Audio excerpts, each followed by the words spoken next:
Olá, meus irmãos, seguindo aqui o livro de Josué, ficamos ontem no capítulo 7, que tratou ali da conquista da cidade de Ai, na verdade a derrota que os israelitas tiveram em Ai, porque desobedeceram a um dos mandatos do Senhor.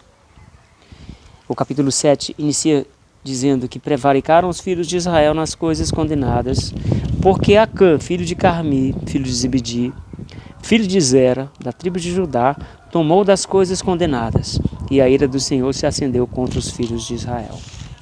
Sabemos aqui, irmãos, que os israelitas foram tentar atacar a cidade de Ai e, na verdade, eles foram atacados e derrotados. Então, o Senhor revelou qual teria sido o problema. O problema foi que Acã, um dos filhos da tribo de Israel, resolveu pegar do anátema, quer dizer, das coisas que eram do povo de Jericó, que não deveria ser guardada com eles.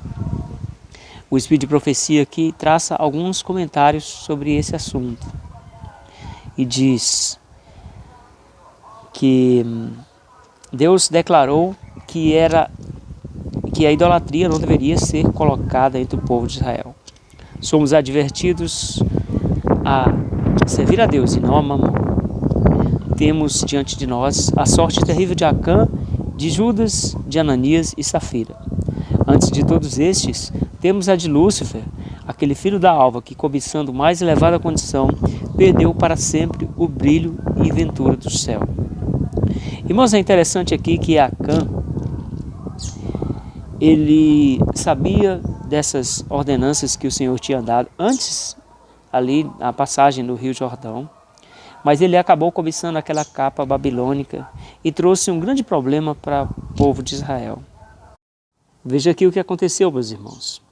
Diz que o povo foi ali atacar a cidade de Ai e de repente eles perderam. E aí Deus falou assim para Josué, para resolver o problema. Ele diz assim: dispõe-te, santifica o povo e dize: santifica-o para amanhã, porque assim diz o Senhor, Deus de Israel: há coisas condenadas no vosso meio, ó Israel. Aos vossos inimigos não poderei resistir, enquanto não eliminardes do vosso meio as coisas condenadas. Pela manhã vos chegarei segundo as vossas tribos, e será que a tribo que o Senhor designar por sorte se chegará segundo as famílias, e a família que o Senhor designar se chegará por casas, e a casa que o Senhor designar se chegará homem por homem. Aquele que for achado com a coisa condenada será queimado, ele e tudo quanto tiver, porquanto violou a aliança do Senhor e fez loucura em Israel. E aí aqui, irmãos, diz que Josué, ele levantou de madrugada, segundo as tribos, fez cair a sorte sobre a tribo de Judá.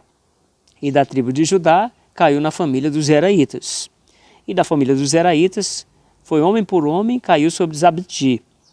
E fazendo chegar a sua casa, homem por homem, caiu sobre Acã, filho de Carmi, filho de Zabdi, filho de Zera, da tribo de Judá.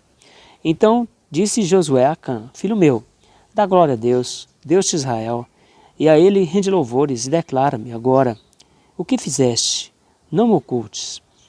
Respondeu Acã a Josué e disse: verdadeiramente pequei contra o Senhor, Deus de Israel, e fiz assim e assim. Quando vi entre os despojos uma capa babilônica, uma boa capa babilônica, e 200 ciclos de prata, e uma barra de ouro e peso de 50 ciclos, cobicei-os e tomei-os, e eis que estão escondidos na terra, no meio da minha tenda, e a prata por baixo. Então Josué enviou mensageiros que foram correndo à tenda, e eis que tudo estava escondido nela, a prata por baixo.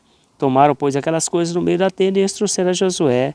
E então Josué e todo Israel tomaram Acã, filho de Zera, a prata, a capa, e as suas filhas, seus bois, jumentos, ovelhas, sua tenda, e tudo o que tinha, e levaram para o vale de Acor.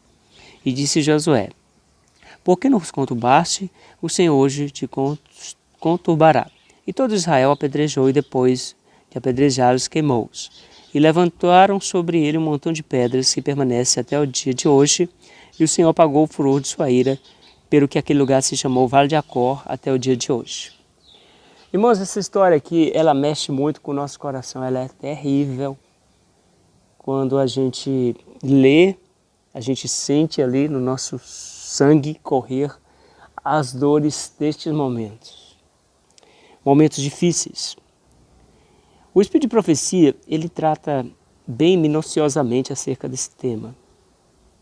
Diz que havia um pecado secreto no acampamento de Israel que deveria ser descoberto e removido, porque tomaram do anátema. Porém, Deus ele não indicou diretamente quem era o transgressor.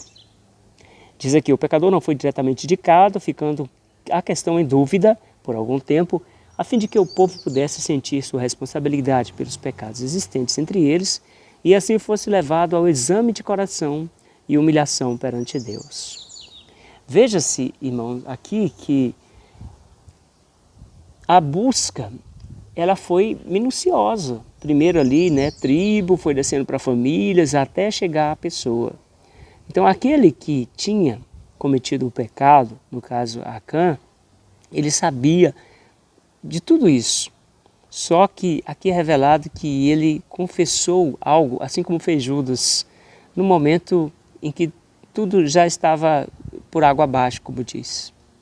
O pecado de Acã foi cometido em desafio às advertências mais diretas e solenes e às mais grandiosas manifestações do poder de Deus. A ordem fora dada imediatamente depois da passagem miraculosa do Jordão. O fato de que somente o poder divino daria vitória a Israel, de que não entraram na porta de Jericó pela sua própria força, dava um peso solene à ordem que lhes proibia participar dos despojos. Lembramos, irmãos, como Deus conquistou aquela cidade de Jericó. O povo não fez absolutamente nada além de marchar e tocar as trombetas. E aí, de repente, um dos filhos de Israel toma para si mesmo os despojos, de forma dissimulada, de forma escondida. E aí, meus amigos, não deu outra. A glória não foi dada a Deus. E um homem puxou para si a glória, como diz aqui o Espírito de Profecia, e ainda chamou de uma boa capa babilônica aquilo que Deus tinha condenado ao anátema. Ela diz aqui que temos diante de nós a sorte terrível de Acã, de Judas, de Ananias e de Safira. E disse que antes de todos esses, temos a de Lúcifer, aquele filho da alva que, cobiçando mais elevada condição, perdeu para sempre o brilho e ventura do céu. Ela diz que hoje existem muitos Acãs, muitos homens vêm majestosamente à igreja, sentam-se à mesa do Senhor, enquanto entre as suas posses se acham ocultos lucros ilícitos, coisas que Deus amaldiçoou. Por uma boa capa babilônica, multidões sacrificam a aprovação da consciência e sua esperança do céu. Multidões permutam sua integridade e capacidade para o que é útil para um saco de ciclos de prata. Ela revela aqui também, irmãos, que o pecado de Acã trouxe revés à nação. E esse um só homem, ele trouxe um desprazer que repousara sobre a igreja. E ela ainda afirma, irmãos, que a influência que mais deve ser temida pela igreja não é a dos francos oponentes, os incrédulos, os blasfemos, mas dos que incoerentemente professam a Cristo. Acã era um dos filhos diretos de Israel, mas por aquele pecado, a derrota em Israel foi muito alta. Quando a igreja se acha em dificuldade, quando existem frieza e declínio espiritual, dando ocasião a que os inimigos de Deus triunfem, então, em vez de cruzar os braços e lamentar sua infeliz condição, investiguem os membros, se não há um acampamento. Com humilhação e exame de coração, procure cada qual descobrir os pecados ocultos que excluem a presença de Deus. Aqui, irmãos, não se trata de um ato de acusação entre os irmãos, mas um ato de consulta ao coração, pelo que nós estamos vivendo, pelo que nós estamos fazendo em honra e glória ao Senhor. Porque podemos, pela nossa atitude de Acã, estar trazendo grande opróbrio e dificuldade à igreja. A irmã Átila fala que Acã reconheceu sua culpa quando era demasiado tarde para a confissão o beneficiasse. Viram os exércitos de Israel voltarem de Ai derrotados e desanimados. Então ele percebeu que aquela derrota foi por culpa dele. Contudo, não se apresentou para confessar seu pecado. Diz que ele viu Josué e os anciãos de Israel curvados em terra, com uma dor demasiado grande para exprimir-se com palavras. E ele não se moveu quanto a isso. houvesse feito então confissão e teria dado alguma prova de verdadeiro arrependimento. Mas ele guardou o silêncio ainda. Pela derrota do povo, ele preferiu ainda continuar com aquela capa babilônica. Diz ainda aqui que ouvir a proclamação de que um grande crime fora cometido e ouvira mesmo especificar-se o caráter daquele crime. Seus lábios, porém, estavam fechados. Veio então a investigação solene, como lhe fremiu a alma de terror ao ver indicada a sua tribo, a seguir sua família e depois sua casa. Mas ainda não proferiu confissão alguma, até que o dedo de Deus se pôs sobre ele. Então, quando o seu pecado não mais poderia ser escondido, admitiu a verdade. Irmãos, a irmã White ela fala aqui que quão frequentemente se fazem confissões semelhantes. Há uma grande diferença entre admitir fatos depois que os mesmos foram provados e confessar pecados apenas conhecidos por nós mesmos e Deus. Acã não teria confessado seu crime se não tivesse esperado, com isso, evitar as consequências do mesmo. Mas sua confissão apenas serviu para mostrar que seu castigo era justo. Não havia genuíno arrependimento do pecado, nem contrição, nem mudança de propósito, nem aversão ao mal.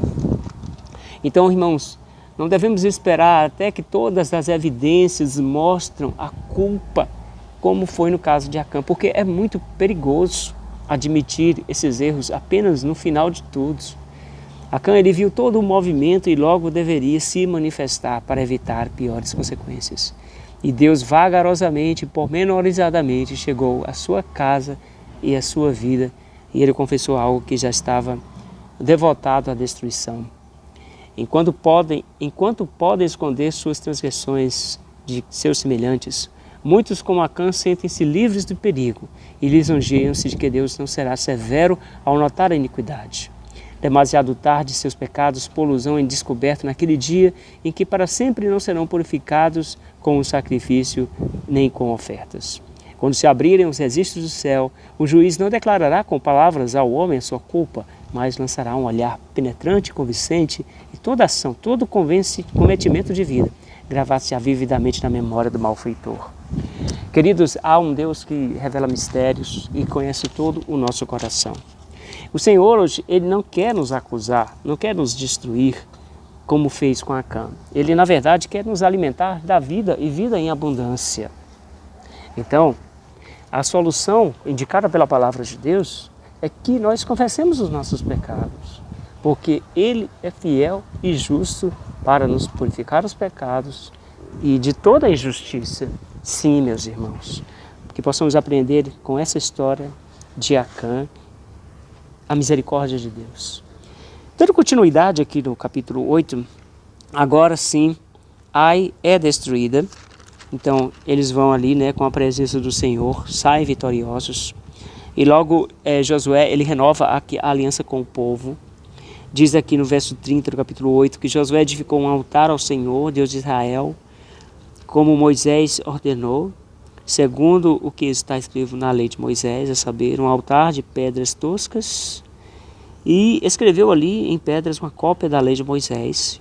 E todos Israel, com seus anciãos, príncipes, juízes, estavam de um e de outro lado da arca, perante os levitas que levaram a arca do Senhor. E depois leu todas as palavras da lei, a bênção, maldição, segundo tudo o que estava escrito na lei. Irmãos, sabe, às vezes é necessário que, mesmo diante de grandes vitórias, seja relembrado que a fidelidade a Deus é sempre melhor e maior. Por isso aqui há, de vez em quando, uma repetição da lei de Deus, porque nós somos facilmente devotados ao esquecimento. Esquecemos ali do livramento, dos cuidados e dos benefícios que Deus nos dá e acabamos transgredindo a sua vontade, o seu amor, mesmo Deus tendo sacrificado o seu Filho amado por nós. No capítulo 9, irmãos, traz aqui a história do estratagema ou da estratégia dos gibeonitas. Os gibeonitas eram um povo ali idólatra, mas um povo muito guerreiro, muito perigoso aos olhos mesmo de Israel. Porém, como Israel estava vindo de grandes vitórias, os gibeonitas resolveram criar uma estratégia para entrar com aliança com Israel. O que eles fizeram? Diz aqui que eles se vestiram de roupas velhas, pegaram jumentos, uns odres velhos, vinhos velhos e sandálias rotas, velhas, e se dirigiram até Israel.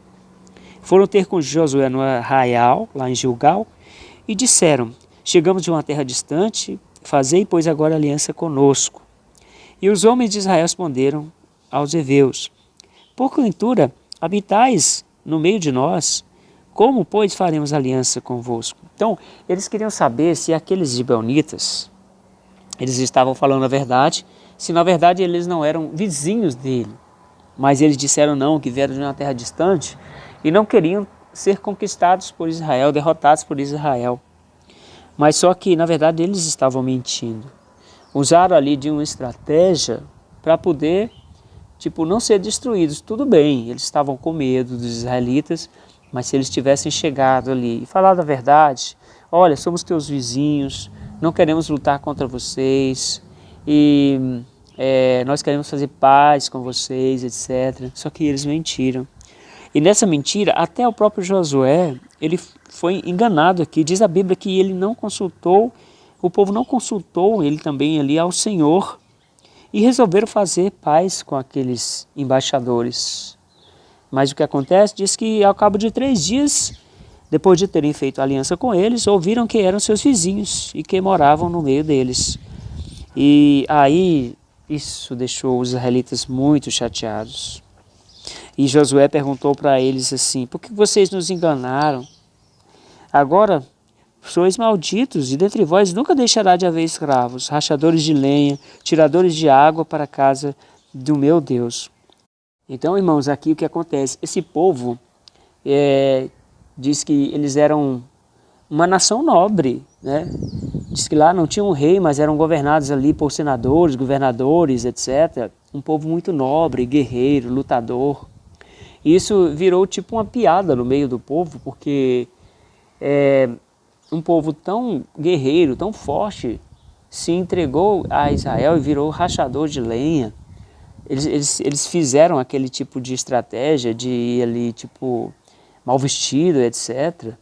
Foi algo que rebaixou eles mais ainda. E por causa desse ato, aí sim, não só virtualmente, mas na realidade eles se tornaram uma nação que se rebaixou por causa disso.